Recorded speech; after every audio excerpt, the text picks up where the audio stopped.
सती माता के पति की कम उम्र में ही मृत्यु हो गई। उनकी मृत्यु के पश्चात जहाँ लोग टूट जाते हैं, बिखर जाते हैं, सती माता पूरी तरह ईश्वर में मग्न हो गई। वे भक्ति भाव में ज़्यादा रहने लगी और उसी के साथ उन्हें एक विशेष चीज़ से प्रेम था, वो थे उनके ही देवर के पुत्र मान सिंह जी। उनको उन्होंने अपने पुत्र के समान अथाह प्रेम और प्यार दिया। लेकिन जब मान सिंह जी की मृत्यु हो गई तब सती माता बिखर सी गई और सती माता ने तय किया अपने पुत्र स्वरूप मान सिंह जी के साथ सती होने का।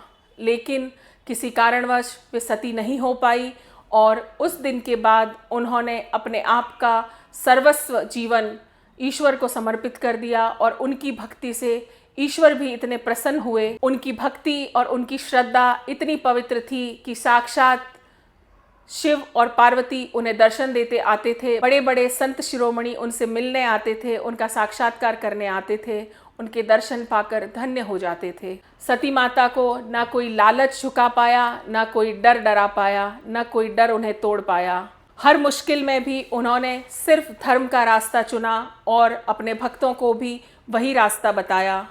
संत शिरोमणि तो आते ही थे उनके दर्शन करने, उसके साथ साथ भारत के उच्च पदाधिकारी जैसे तत्कालीन राष्ट्रपति डॉक्टर राजेंद्र प्रसाद हो या एक साधारण नागरिक हो, सभी सती माता की भक्ति में इतने लीन हो गए, उनके दर्शन पाकर लोगों के दुख दूर होने लगे। सती माता ने लोगों को अपने ज्ञान से, अपने तप से और अपनी साधना से जीवन की नई राह दिखाई, जीवन जीने का तरीका सिखाया।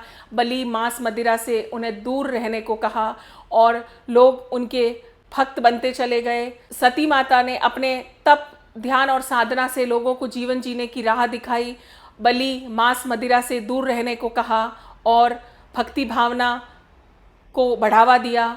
सती माता ने कई मंदिरों का जीर्णोद्धार करवाया। आगे चलकर सती माता 1986 में ब्रह्मलीन हो गई और आज भी कार्तिक पूर्णिमा को बाला सती माता के मंदिर में भव्य मेले का आयोजन होता है और दुनिया भर से लोग वहां आते हैं और उनके चरणों में शीश नवाते हैं। जय सती माता। राम राम।